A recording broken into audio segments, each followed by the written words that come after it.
So we have a little video here today talking about the difference between $8,000 Cervelo versus the $500 Reid Osprey. And as you can see the time here, we have Corkscrew Road as Strava segment. Here we have January 15th, 2014. Actually, I was actually with Team Sky.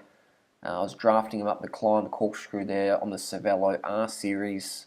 314 watts to 945, and just recently went out on the Reid Osprey, the $500 9.3 kilo alloy bike. I did a 949. What an extra, how many watts we got there? Extra 11 watts I had to put out to ride a similar time. But I was drafting Team Skies, and I was probably maybe a kilo lighter, maybe a kilo and a half lighter on the January Cervelo effort. So we can see that a few variables, but Corkscrew is a pretty good climb because there's not much wind going on there. It's pretty consistent. There's not many variables. The road surface hasn't changed. What tyres was I running that night on the Reid? I think I had the stock on there. The stock Kenders, they're probably like $5 a tyre. So you can see there that, the Cervelo was a nice bike. The Reid, I find, handles better on the downhills. Cervelo, it feels, because it's lighter, just feels, more frisky.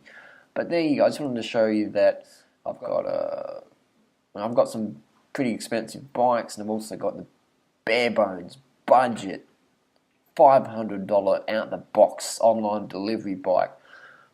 So there's not a lot of difference really.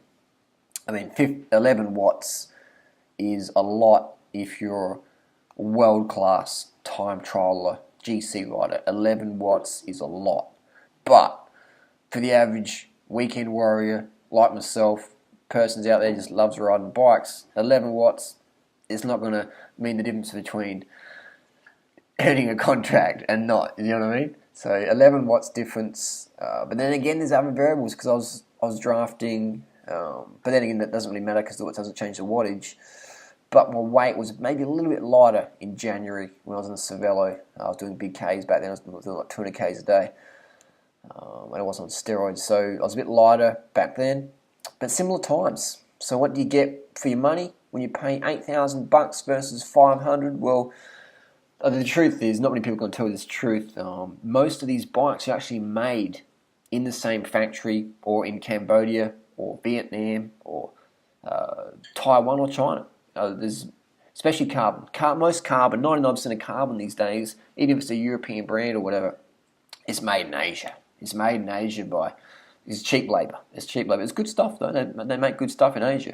There's no doubt about it. So don't buy a bike thinking it's made in such and such country when it's not. It's made most likely 99.9% of the time. If it's carbon, it's coming out of Asia, China, Cambodia, Vietnam, Taiwan, and they make good shit over there because they've been making a lot of it. So then it comes down to why would you spend extra for the price tag? It comes down to just marketing, man. If you want the brand, I'm the same, man. If you want a certain brand, then you pay the extra. You're paying, like a Calvin Klein t-shirt, you're paying for extra.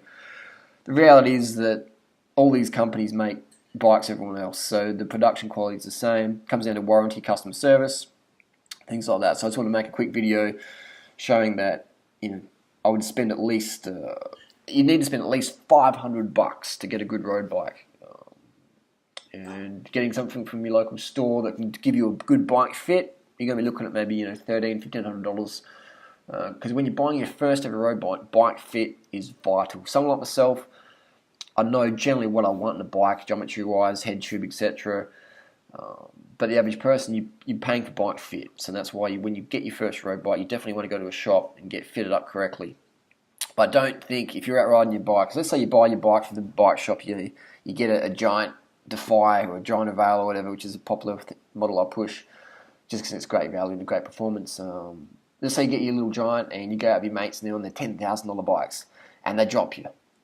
They don't drop you because their bike's $10,000 and your bike's $1,500. They drop you because they're more experienced riders. Right? They're pushing more power. They're pushing more watts per kilo. They drop you on a climb. They're pushing more watts per kilo. As simple as that. It's not because their bike is $8,500 more than yours. Because I've beaten plenty of people on my $500 Reid riding, the best of the best Pinarellos or Cervelo RCAs or whatever, S-Works, smashed them on my $500 bike, upper hills. Why? Just I push out more watts per kilo than them. Doesn't make me better than them, it's just more watts upper hill, you go faster, watts per kilo. So it's not about how much money you spend on a bike. Your basics are, you want a bike fit. You want the bike to fit you. Measure your measurements. Bike fit's important. Then you want to have gearing. If you want to spend money on a bike, get a power meter. You don't need all this bling that I have. That's just sort of fun stuff. That's just toys. Not really necessary at all. I just buy because I don't have kids, so I'll spend my money on something in the bike industry. But most of it's just marketing wank, I'll tell you that. But it's fine. It's cool. It's bikes. It's environmental. Ride your bike to work. Save your carbon dioxide, stuff like that. I've never had a driver's license. I love bikes. I love the wank factors. So there you go. You don't need a Cervelo if you don't want one. If you want one, go get one. But I'm just saying that it's not going to make you a better rider. You might think it will, but it's not. And I've just proven it, that it's all just marketing hype. But again, end of the day, you ride what you want to ride. But don't think you got dropped because your bike's too cheap. As long as it fits you, your tyres pumped up, you got the proper gearing, get some cadence going, then it's your fitness you need to work on. As the saying goes, don't buy upgrades. No, what's it saying? Ride upgrades. Don't buy upgrades. Ride upgrades versus buy upgrades. There you go. Debunked Cervelo versus Reid. What's the better bike? They're the same, really. They're the same. But again, you buy what you want to buy. If you like a certain brand, then you buy it. But don't feel you have to, because it's marketing. It's marketing.